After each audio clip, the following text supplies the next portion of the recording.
Hi everyone. So NABARD Grade A Phase 1 examination, my dear friends, has been conducted successfully. और अब 2 दिन हो चुके हैं पेपर को. आई होप आप लोगों ने जो भी रिक्वायर्ड अमाउंट ऑफ आराम करना था वो कर लिया है. Now it's the time to start preparing for the phase 2 examination.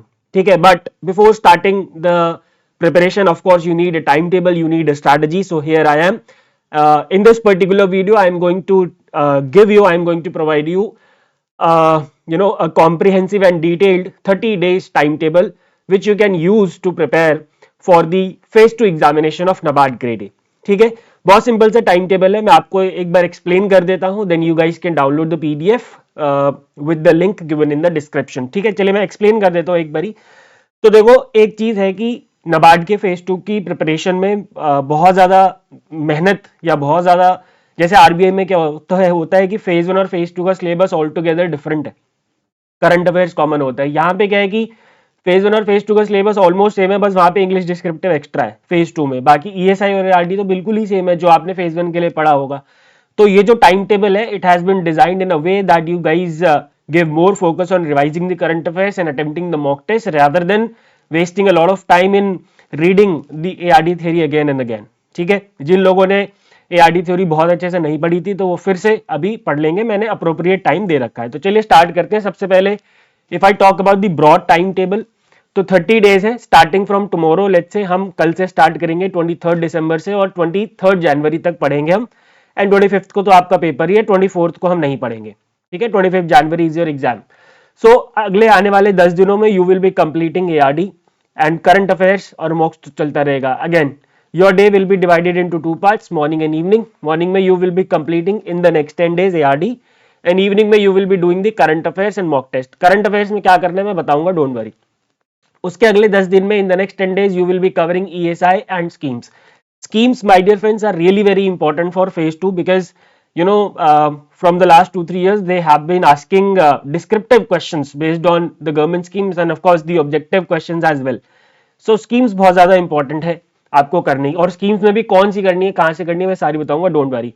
Current affairs plus mock test चलते रहेंगे शाम को. फिर उसके बाद नेक्स्ट 5 डेज में ARD reports you will be doing and in the next 5 days you will be doing annual survey and ESI. Last year भी I think 6 number के जो क्वेश्चन थे वो पीएलएफएस में से आया था, राइट, पीएलएफएस में से आया था. So of course all these ESI surveys are really very important. So this is the whole and broad time table that you will be following. ठीक है, तो थोड़ा सा अब इसको ब्रेक डाउन करते हैं, थोड़ा सा डिटेल में चलते हैं. सबसे पहले 10 दिन में जो मॉर्निंग के सब्जेक्ट है और जो इवनिंग के सब्जेक्ट है मैं आपको बता देता हूँ. तो मॉर्निंग में तो दोस्तों आप अगले 10 दिन में याद करेंगे, मैंने टॉपिक्स लिख दिए हैं. You will B revising these topics. ठीक है, इस तरीके से अगले 10 दिन में 15 दिन में जितने भी हैं ये 3 जनवरी तक जाएगा. ठीक है, हम इसको कंप्लीट करेंगे. उसके बाद 4 जनवरी से आपका ईएसआई स्टार्ट होगा. 4 जनवरी से आपका ईएसआई स्टार्ट होगा और ईएसआई में मैंने आपके लिए सिर्फ इंपॉर्टेंट चैप्टर्स ही लिखे हैं जो कि सिलेबस के इंपॉर्टेंट चैप्टर्स है, जहां से जो कि आपको पढ़ना जरूरी है to attempt any kind of descriptive questions. और ये जो चैप्टर्स मैंने सिलेक्ट किए हैं ये वो चैप्टर्स हैं based on the previous trends, based on the past year trends. ठीक है, फिर अगले 10 दिन आपका ईएसआई चलेगा. ESI plus government schemes, ESI और गवर्नमेंट स्कीम्स आपको एक साथ ही करनी है. ठीक है, ईएसआई और गवर्नमेंट स्कीम्स आपको एक साथ करनी है. तो 14 जनवरी तक मॉर्निंग स्लॉट आपका एआरडी प्लस ईएसआई, पहले 10 दिन एआरडी एंड देन फिर next day ESI plus government schemes. Now talking about the government schemes first my dear friends, तो मैं आपको एक चीज बता देना चाहूंगा, गवर्नमेंट स्कीम्स में से दोनों तरीके के क्वेश्चंस आएंगे, ऑब्जेक्टिव प्लस डिस्क्रिप्टिव. ठीक है, तो आपको गवर्नमेंट स्कीम्स को इसी तरीके से प्रिपेयर करना है. Now you must be wondering descriptive में कैसे करेंगे भाई. देखो, डिस्क्रिप्टिव से जो प्रीवियस ट्रेंड्स है उनसे जो क्वेश्चंस आए हैं दोस्तों, वो कौन कौन सी मिनिस्ट्री से मैं आपको बता देता हूं. एक तो आपको जितनी भी एग्रीकल्चर और रूरल डेवलपमेंट से रिलेटेड स्कीम्स है वो सारी करके जानी है. Agriculture, rural development, Panchayati Raj, ministry of fisheries, animal husbandry and dairying, और इसके अलावा फूड प्रोसेसिंग इंडस्ट्री, एंड इसके अलावा ट्राइबल अफेयर्स, राइट, इसके अलावा consumer affairs, food and public distribution. इन सब में बहुत ज्यादा स्कीम्स नहीं है एक्सेप्ट एग्रीकल्चर मिनिस्ट्री में बहुत ज्यादा स्कीम्स है, रूरल में भी थोड़ी बहुत है, बाकी सब में 2-4-5 स्कीम्स हैं जो कि आपको करके जानी है. पंचायती राज में मेजरली आपकी स्वामित्व आ जाती है. Fisheries, animal husbandry and dairying में मत्स्य संपदा योजना है. फूड प्रोसेसिंग इंडस्ट्री में आई थिंक वो PMF FME formalization of micro food processing enterprise, tribal affairs में भी 2-4 स्कीम्स है, consumer affairs food and public distribution में तो आपका एक तो मेरा क्या है वो one nation one ration card हो गया और प्रधानमंत्री गरीब कल्याण अन्न योजना हो गया। तो ये सारी स्कीम्स आपको डिस्क्रिप्टिव के फॉर्मेट में करके जानी है, अलोंग विद आपको डिस्क्रिप्टिव में वो सारी स्कीम्स करनी है जो 2025 में लॉन्च हुई हैं right from the month of January. बहुत ज्यादा ये नहीं होंगी, बहुत ज्यादा नहीं होंगी, थोड़ी बहुत ही होंगी। मैंने सारी करा रखी है आप लोगों को, रिवीजन में भी कराया था मैंने, मैराथन्स में भी कराया था। जो स्कीम्स इन न्यूज के मेरे 2 सेशंस अभी हुए हैं और जो आरबीआई के टाइम हुए थे वो सारे आप कर लोगे तो आपकी रिवीजन हो जाएगी अच्छी खासी, ठीक है। उसमें मैंने मार्च से सारी स्कीम्स करा रखी है, जनवरी फरवरी आप खुद कर सकते हैं, टेलीग्राम पे आपको मैंने सारी पीडीएफ दे रखी है, ठीक है। जनवरी से लेके अभी तक इस साल जितनी भी स्कीम्स लॉन्च हुई हैं सारी आपको करके जानी है इन डिटेल, ताकि आप डिस्क्रिप्टिव आंसर लिख सको। And this I am saying because last year they ask questions from PM Vishwakarma in Swamitva, ठीक है। तो PM Vishwakarma recently launch scheme थी लास्ट ईयर के लिए, और स्वामित्व पुरानी स्कीम थी। तो स्वामित्व तो चलो आ गई पंचायती राज से, ठीक है, और रीसेंट स्कीम से उन्होंने फिर विश्वकर्मा पूछा था। तो गवर्नमेंट स्कीम्स और डिस्क्रिप्टिव में आपको ये करना है, ऑब्जेक्टिव में भी आपको दोस्तों ये वाली सारी स्कीम्स मिनिस्ट्री की करके जानी है। प्लस आपको ऑब्जेक्टिव के लिए तो मैं आपको मिनिस्ट्री ऑफ फाइनेंस भी बोलूंगा, ठीक है, मिनिस्ट्री ऑफ फाइनेंस भी आपको करके जानी है, मिनिस्ट्री ऑफ एजुकेशन भी आपको करके जानी है, मिनिस्ट्री ऑफ हेल्थ भी आपको करके जानी है। तो basically on in all government schemes तो वो आपको सारी करके जानी है जो हमने पढ़ी थी, ठीक है। लेकिन डिस्क्रिप्टिव पॉइंट ऑफ व्यू से all these ministries and the schemes which were launched this year in the year 2025। I hope scheme की कहानी क्लियर है। अब अगर मैं करंट अफेयर्स की आप लोगों से बात करूं कि करंट अफेयर्स में क्या करके जाना है, तो दोस्तों करंट अफेयर्स आपको जुलाई से सिर्फ और सिर्फ पीआईबी पढ़ के जाना है। पीआईबी पढ़ना है प्लस एआरडी रिपोर्ट्स पढ़नी है ना, पीआईबी पढ़नी है, एआरडी रिपोर्ट्स पढ़ना है, प्लस जो ईएसआई के एनुअल सर्वेज होते हैं। एनुअल सर्वेज का मतलब है यहाँ पे अभी मैं बता दूंगा आपको, लिस्ट पे दे दूंगा, budget economic survey, PLFS, NFHS, ये सारे, ठीक है। ये होता है करंट अफेयर्स में। करंट पीआईबी मैं सजेस्ट करूंगा कि जुलाई से लेके सेकंड वीक ऑफ जनवरी तक करके जाओ, उससे कम में काम नहीं चलेगा। तो उसी हिसाब से मैंने आपको डेज भी अलॉट कर रखे हैं। If you will starting from tomorrow 23rd of December, तो जुलाई, अगस्त, सितंबर, अक्टूबर, नवंबर, दिसंबर आराम से आपकी रिवीजन हो जाएगी, बहुत आराम से, आपको बहुत ज्यादा कोई प्रॉब्लम फेस करने की जरूरत नहीं पड़ेगी, ठीक है जी। फिर इसी तरीके से अब अगर मैं मॉक टेस्ट की बात करता हूं, ठीक है, 1 सेकेंड गाइस,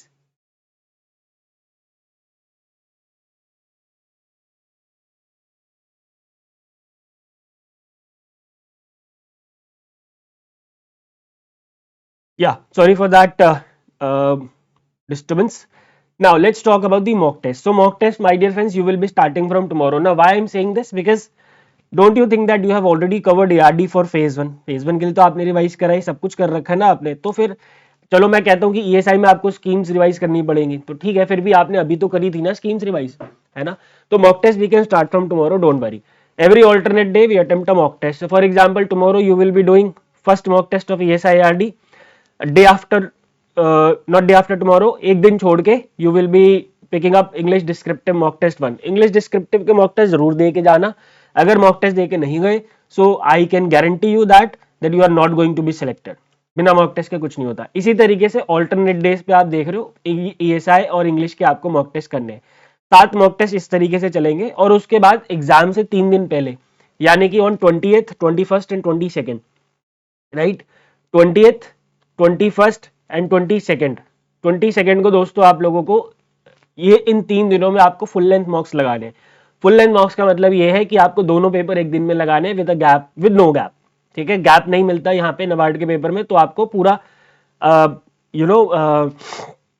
बिना गैप के 3.5 घंटे बैठ के पेपर लगाना बहुत जरूरी है। This is very important to do, because अगर आप ऐसा नहीं करेंगे so you won't be able to write good answers in the English descriptive. पहला पेपर तो चलो अच्छा चला जाएगा, है ना, दूसरे पेपर तक आते आते एनर्जी और ब्रेन दोनों ड्रेन हो जाते हैं, you won't be able to write good answers in English. So this practice my dear friends is really very important, and this practice must be done along with the keyboard noise. जो ठक ठक ठक ठक noise होता है, आप जब बैठोगे एग्जाम हॉल में, 200 लोग आपके साथ बैठे होंगे, so there will be a lot of noises and lot of disturbances, right.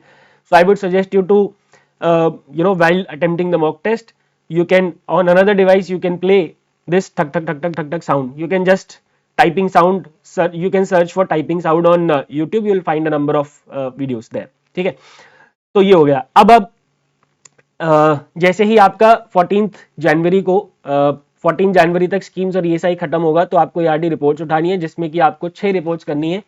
NABARD annual report, सारी रिपोर्ट्स मैं करा चुका हूं आपको in detail. Micro finance report, 20th life stock census, agriculture census 2015-16, handloom census, basic animal husbandry statistics, ये मैंने सारी करा दी हैं. फिर उसके बाद आप ये सारी रिपोर्ट्स करेंगे. Budget economic survey, PLFS, state of forest report, ASER report, AISHE report, 15 finance commission, NFHS 5, multi dimensional poverty index and foreign trade policy, ये सब कुछ आपको करके जाना है. एंड ये सब कुछ भी मैंने करा रखा है. लास्ट के 2 दिन में एक काम जरूर करना, जीडीपी फोरकास्ट देख के चले जाना. ऑफकोर्स पूरे दिन बैठ के जीडीपी फोरकास्ट नहीं देखोगे, रिवीजन भी करोगे. ठीक है, जीडीपी फोरकास्ट जो इंपॉर्टेंट ऑर्गेनाइजेशंस के हैं रिसेंट वाले, वो जरूर हम करके जाएंगे. उसके बिना उससे भी कभी कभी क्वेश्चन आ जाता है. ठीक है, बट इसमें बहुत ज्यादा टाइम नहीं लगाएंगे. बट जो रिसेंट ऑर्गेनाइजेशंस ने बड़ी ऑर्गेनाइजेशन ने जो जीडीपी फोरकास्ट दिया है नेशनल एंड इंटरनेशनल, वो हम देख के जाएंगे. ठीक है, तो ये है दोस्तों टाइम टेबल. आई होप ये टाइम टेबल आप लोगों को क्लियर है. Now, at the end, I'm gonna wish you all the best for the phase 2 preparation and of course the phase 1 results. I would suggest everyone that you should not wait for the results. ठीक है, अगर आप border line पे भी हैं, देखो अब आप अगर आपके 40 नंबर से कम आ रहे हैं, if you are from your category, और अगर आपके 40 से कम आ रहे हैं, तो please do not prepare for phase 2, you can focus on other exams. लेकिन अगर आप 40 के आसपास भी हैं, ऑल्दो 40 भी बहुत कम है, 40 का मतलब है बॉर्डर लाइन. ठीक है, 40 मींस बॉर्डर लाइन, 45 मैं बोलूंगा, in fact 45 is the border line. अगर 45 के आसपास आपके नंबर आ रहे हैं, so you should and you must prepare for phase 2. And इसमें कोई नुकसान नहीं होगा आपका. ठीक है ना, लोग कहते हैं यार मेरा नुकसान हो जाएगा, क्या ही नुकसान होगा भाई, 10 दिन और पढ़ लोगे तो कोई फर्क नहीं पड़ेगा, रिजल्ट आ ही जाएगा 10 दिन में, 15 दिन में. तो अगर आप बॉर्डर लाइन पे भी है, you must have gone through all these expected cut off videos out there. जितनी भी एक्सपेक्टेड कट ऑफ वीडियोस आपने देख ही ली होंगी, उसमें कोई डाउट नहीं है मुझे, है ना. हमारी देखी होगी और चैनल्स की भी देखी होगी. तो अगर उन वीडियोस के हिसाब से अगर आप बॉर्डर लाइन पे भी हैं, so you must prepare for phase 2, because अगर फेज 1 का रिजल्ट आ गया और आप क्लियर हो गए, और अगर आपने प्रिपरेशन नहीं करी होगी, तो उस समय जो रिपेंट होगा वो बहुत ज्यादा होगा रादर देन की प्रिपेयर करने से. तो प्रिपेयर कर लो. ठीक है, कोई प्रॉब्लम नहीं है इसमें. एंड ये वाली पीडीएफ आपको लिंक मिल जाएगा डिस्क्रिप्शन में, उससे आप पीडीएफ डाउनलोड कर सकते हैं. Thank you very much my dear friends, wishing you all the best for the phase 2 examination. Good bye, take care and God bless.